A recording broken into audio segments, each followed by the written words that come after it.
Assalamualaikum warahmatullahi wabarakatuh. Nama saya Yuli, saya dari Dewan Pimpinan Wilayah Jawa Timur. Upaya proses pendampingan sampai saat ini adalah kita mendampingi korban TPPO di setiap persidangan.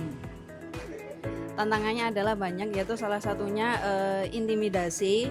Itu yang di luar. Kalau tantangannya dari korban juga dia tidak sabar di proses pengadilan yang sekarang dijalani. Kita siap mendampingi, korban sampai hak-haknya korban terpenuhi, seperti hak reintegrasi ekonomi, hak reintegrasi sosial dan sebagainya. Sebagai pendamping, kita tidak usah takut untuk mendampingi kasus-kasus TPPO. Karena apa? Hak dan haknya korban itu harus terpenuhi semuanya. Makanya kita tidak usah takut. Hidup SBMI. Perkenalkan, saya Resi Yulianto, Ketua Dewan Pimpinan Cabang Serikat Buruh Migran Indonesia Kabupaten Tegal. Untuk proses kasus TPPO yang ada di Pengadilan Negeri Pemalang, prosesnya sampai saat ini sudah menginjak ke persidangan kelima.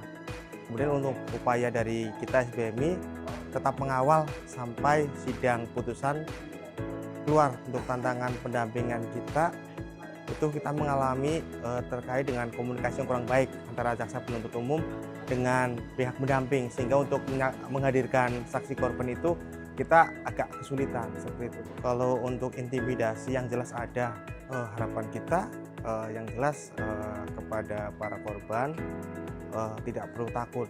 Selama kita benar, kita tidak perlu takut dan kita lawan segala bentuk intimidasi dan tekanan yang terjadi kepada kita. Tetap kita lawan. Terima kasih. Oke, saya Maidina dari Institute for Criminal Justice Reform mengucapkan selamat kepada teman-teman SBMI yang sudah meluncurkan laporan di hari peringatan anti perdagangan orang terkait dengan suara korban dan pendamping dalam kasus TPPO. Tadi saya memberikan tanggapan gitu ya, bahwa memang ini menjadi masalah. Salah satu penyebabnya adalah masalah dari sistem peradilan pidana kita yang memang tidak ideal untuk menjamin akuntabilitas penegakan hukum dan juga tidak ideal untuk memberikan pemenuhan hak korban secara efektif. Nah, jadi tadi saya menanggapi laporan SBMI untuk sama-sama mendorong revisi Kitab Undang-Undang Hukum Acara Pidana, karena penegakan hukum yang efektif untuk tindak pidana perdagangan orang itu harus dimulai dari sistem peradilan pidana yang akuntabel, yaitu dengan menghadirkan mekanisme judicial scrutiny atau pengawasan pengadilan terhadap seluruh tindakan aparat penegak hukum, termasuk tindakan aparat penegak hukum yang tidak menyediakan informasi bagi korban TPPO ataupun memandekkan laporan dari TPPO. Dan saya juga mendorong teman-teman SBMI juga mendorong revisi KUHP untuk menghadirkan pertimbangan hak korban gitu ya, dan juga mendorong adanya skema dana bantuan korban untuk mengefektifkan restitusi bagi korban tindak pidana perdagangan orang di dalam revisi Kitab Undang-Undang Hukum Acara Pidana. Dan nanti juga kita akan sama-sama dorong untuk revisi Undang-Undang Tindak Pidana Perdagangan Orang. Terima kasih. Terima kasih untuk teman-teman SBMI dan selamat atas peluncuran laporannya dan selamat atas kerja-kerjanya selama ini.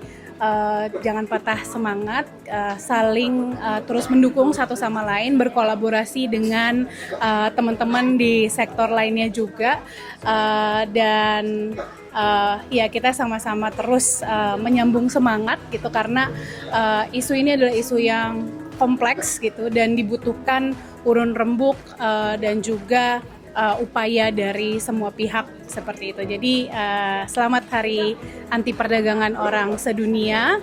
Kita semua bisa untuk mencegah perdagangan orang, melindungi korban, dan tentunya menghentikan tindak pidana perdagangan orang di Indonesia. Terima kasih.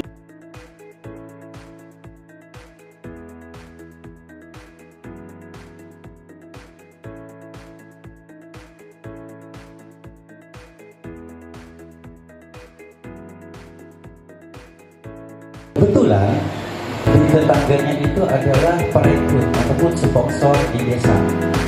Nah, pada saat itu Halo, aku Salsa dari Justice Without Borders dan aku baru menghadiri diskusi mengenai TPPO yang diadakan di kantor SBMI. Jadi ini merupakan launching dari hasil riset suara korban dan pendamping dalam kasus TPPO, dan ini diskusi yang benar-benar sangat dalam ya, karena ada beberapa perspektif yang dibawa di sini gitu. Pertama dari segi penyintasnya, dan yang kedua juga tantangan-tantangan yang dihadapi pendamping dalam menavigasi litigasi dalam kasus TPPO itu sendiri. Dari diskusi ini bisa dilihat bahwa PR kita semua masih banyak gitu, dan perlu lebih banyak sinergi yang dilakukan untuk menghadapi kasus TPPO ini. Halo, saya Ega, mewakili Jaringan Buruh Migran, mengucapkan selamat untuk Serikat Buruh Migran Indonesia atas peluncuran kertas laporan dalam memperingati Hari Anti Perdagangan Orang. Kertas laporan yang berjudul Suara Korban dan Pendamping dalam Kasus TPPO. Semoga laporan ini bisa menjadi bagian dalam mendukung advokasi perlindungan pekerja migran di Indonesia. Sekali lagi selamat. Selamat kepada kawan-kawan SBMI atas peluncuran laporan dengan judul Suara Korban dan Pendamping dalam Kasus TPPO. Peluncuran ini tentunya sangat reflektif bagi kita semua hari ini, bagaimana penanganan kasus TPPO yang dilakukan di Indonesia, bagaimana hak-hak korban tidak terpenuhi, terutama tadi disampaikan dalam peluncurannya soal restitusi, dan bagaimana hari ini ancaman kriminalisasi untuk teman-teman pendamping semakin tinggi begitu ya. Untuk itu kita tentunya di Hari Anti TPPO ini perlu merapatkan barisan kita lagi untuk melawan perdagangan orang, karena perdagangan orang bukanlah sebuah kejahatan biasa, tapi itu kejahatan yang terorganisir dan sangat luar biasa. Selamat sekali lagi kepada teman-teman SBMI, mari untuk terus berjuang demi keadilan untuk korban, khususnya perempuan. Hai, aku Anita dari Lembaga Aksi for Gender, Social and Ecological Justice. Selamat untuk SBMI, hari ini telah sukses melakukan dialog publik dan peluncuran laporan memperingati Hari Anti Perdagangan Orang Sedunia di tahun 2025. Semoga SBMI tetap maju terus dalam memperjuangkan hak-hak buruh migran. Hidup buruh migran Indonesia.